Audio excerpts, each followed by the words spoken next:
ملے گا حکومت سے جو نام ہے عمران خان صاحب ہیں، جو بڑے بڑے وزیر ہیں، میری ان سے سب سے اپیل ہے خدا را اٹھیں، میری مدد کریں. میں سندھ کی بیٹی ہوں، مجھے انصاف چاہیے. اور پیپلز پارٹی سے تو کچھ بھی نہیں ہو رہا. پیپلز پارٹی صرف نام کی پارٹی ہے. سندھی کہتے ہیں ہم سندھی بھائی ہیں، ہم شہید بے نظیر کی بہنیں ہیں، بھائی ہیں. ہمارے ساتھ تو کوئی تعاون نہیں کیا انہوں نے. اور مراد علی شاہ صاحب آپ آئے، بڑے بڑے دعوے کیے آپ نے، آپ کا شکریہ. ہمارے در پہ آئے، ہمارے غریب خانے پہ آئے، آپ کی مہربانی، اللہ آپ کو خوش رکھے. مگر آپ نے ہمارے انصاف دلانے میں کوئی کوشش نہیں کی.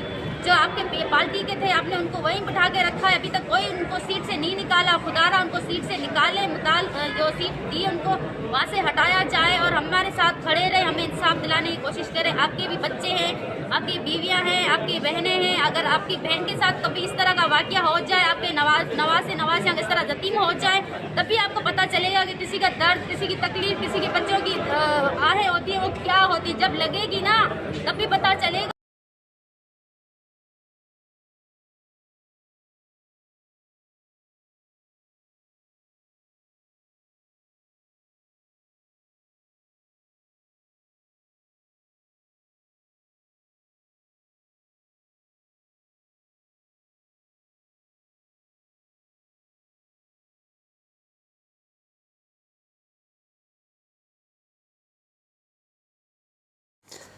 بسم اللہ الرحمن الرحیم. السلام علیکم. میں ہوں شاہد ثقلین اور آپ دیکھ رہے ہیں میرا یوٹیوب چینل. آج 4 جنوری ہے اور منگل کا دن ہے. آج کی اس ویڈیو میں ہم بات کریں گے سندھ میں وڈیروں کے ہاتھوں قتل ہونے والے بے گناہوں میں سے ایک بے گناہ جس نے وڈیرہ شاہی یا وڈیروں کے مہمان کو صرف منع کیا تھا اور ویڈیو بنائی تھی، پھر اس کا قتل ہوا، پھر اس کی بیوہ اور اس کے گھر والے انصاف کے لیے در بدر آج تک پھر رہے ہیں.